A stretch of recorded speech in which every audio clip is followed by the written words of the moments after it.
nanalo po ang PDP laban, alisin po natin yung mga ayuda na yan.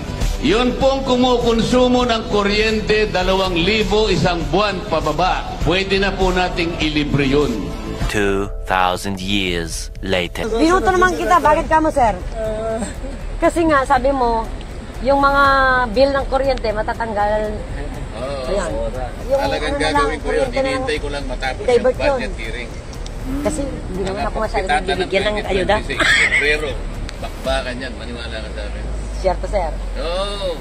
Senator Marcoleta, sinisingil na ng kapwa DDS. Nasaan na ang pangakong libreng kuryente para sa mga mahihirap? Binuto naman kita, bakit ka mo, sir? Kasi nga, sabi mo, yung mga bill ng kuryente matatanggal. Ayan.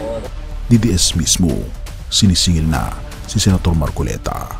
Pero bakit nga ba ngayon lang lumalakas ang ingay? Nasaan na ang libreng kuryente sa mga 2,000 pababa ang bill kada buwan? Alam mo yung pakiramdam na ang tagal mong hinintay, yung tipong halos nakalimutan mo na pero biglang may nagpapaalala sa iyo.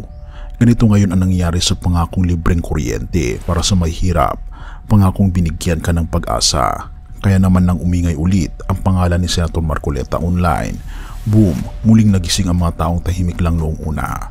Pero teka, bakit mga DDS mismo ang nangungunang sumisingil ngayon? Bakit sila na noon ay pinakamalakas mag-defend, kaya naman ngayon ang pinakamaingay magtanong? Baka nakalimutan mo, may mga pangakong parang advertisement, ang gandang pakinggan sa simula, pero pagdating sa deliverables, biglang blurred ang details. Noong una, sobrang taas ng hype, libre raw ang kuryente para sa may hirap. Pag ikaw ay may bill na 2,000 pababa, libre na. Para sa masa, para sa taong araw-araw nagpapakahirap. Kaya naman maraming naniwala. Pero ngayong 2025, asaan na? Hindi sa joke na pangako, hindi siya cute concept. Pangako ito na literal na magpapagaan ng buhay ng milyon-milyon. May nagsimulang magtanong, tahimik ang lahat noon kasi kampante.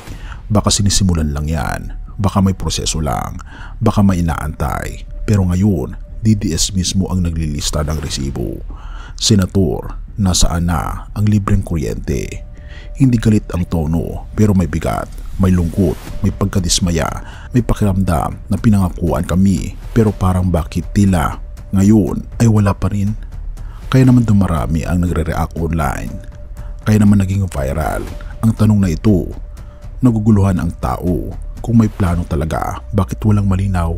Kung may proyekto talaga, bakit walang progress report? Ang tanong na pinakamalupit, nasaan na? Hindi galit ang mga tao, hindi sila naninira, naghanap lang sila ng malinaw na sagot. Kaya naman nagbabaga ulit ang diskusyon online. At tila na-hot seat ngayon si Senator Marcoleta. Nasaan na ang libreng kuryente? Have mercy, O God, at purihin ang ating Panginoong Diyos. Pero sa gitna ng lahat ng pangakong napapako, sa gitna ng mga leader na nagsasabing kami ang sagot, pero tayo pa rin ang naghihintay sa dulo, may isang paalala na hindi kumukupas. Mateo 11 verses 28 to 30. For my yoke is easy and my burden is light. Kasi habang ang tao ay nagbibigay ng pangako pero hindi laging kayang tuparin, ang ating Panginoon Hesus ay iba. Hindi siya nangangako para palakpakan, hindi siya nagsasalita para manalo sa halalan, hindi siya naghahatak ng boto, nangako siya para iligtas. Kaya naman kung pagod ka na sa mga leader na paulit-ulit ka nang nadidismaya, kung sawang-sawa ka na sa mga pangako na gagaan ng buhay pero hindi mo nararamdaman, ang ating Panginoon Hesus lang ang may pangakong totoo, malinaw at hindi kailanman napapako.